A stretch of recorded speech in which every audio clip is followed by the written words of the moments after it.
Hello അസ്സാം വലൈക്കും. അപ്പോൾ ഇന്ന് ഞാൻ വന്നിട്ടുള്ളത് വീട്ടിൽ ഗസ്റ്റൊക്കെ വരുമ്പോൾ നമുക്ക് പെട്ടെന്ന് തയ്യാറാക്കാൻ പറ്റുന്ന ഒരു അടിപൊളി പിസ്ത സർബത്ത് മിൽക്ക് ഷേക്കുമായിട്ടാണ്.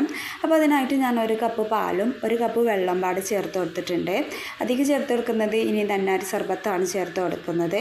പിന്നെ ഞാൻ ചേർത്ത് കൊടുക്കുന്നത് പിസ്ത മിൽക്ക് ഷേക്കിൻ്റെ പൗഡറാണ് കേട്ടോ ചേർത്ത് കൊടുക്കുന്നത്. ഇതിൽ ഏലക്കായും ബദാം പരിപ്പും എല്ലാം ചേർന്നിട്ടുള്ളതാണ്. ഇത് കടയിൽ നിന്നൊക്കെ വാങ്ങാൻ കിട്ടും. ഇനി ഇതില്ലാന്നുണ്ടെങ്കിൽ നിങ്ങൾ അണ്ടിപ്പരിപ്പും പിന്നെ ബദാം പരിപ്പും അതുപോലെ ഏലക്കായൊക്കെ ചേർത്ത് അടിച്ചെടുത്താൽ മതി കേട്ടോ. പിന്നെ ഞാൻ കസ്കസ് വെള്ളത്തിലിട്ട് കുതിർത്ത് വെച്ചിട്ടുണ്ട്. മധുരത്തിന് ആവശ്യത്തിനുള്ള സർബത്ത് ഒഴിച്ച് കൊടുത്തിട്ടുണ്ട് കേട്ടോ. ഇനി നമുക്ക് കസ്കസ് മുകളിലേക്ക് ചേർത്ത് കൊടുക്കാം. നമുക്ക് പെട്ടെന്ന് തയ്യാറാക്കി എടുക്കുകയും ചെയ്യാം. ഗസ്റ്റൊക്കെ വരുമ്പോൾ ഭയങ്കര ഒരു ടേസ്റ്റിയാണ് കേട്ടോ ഇതിന്. അപ്പോൾ എല്ലാവരും ഉണ്ടാക്കി നോക്കിയിട്ട് എങ്ങനെ ഉണ്ടായിരുന്നു എന്നല്ല കമൻറ്റ് ചെയ്യുക. വീഡിയോ ഇഷ്ടപ്പെട്ടാൽ ലൈക്ക് ചെയ്യുക.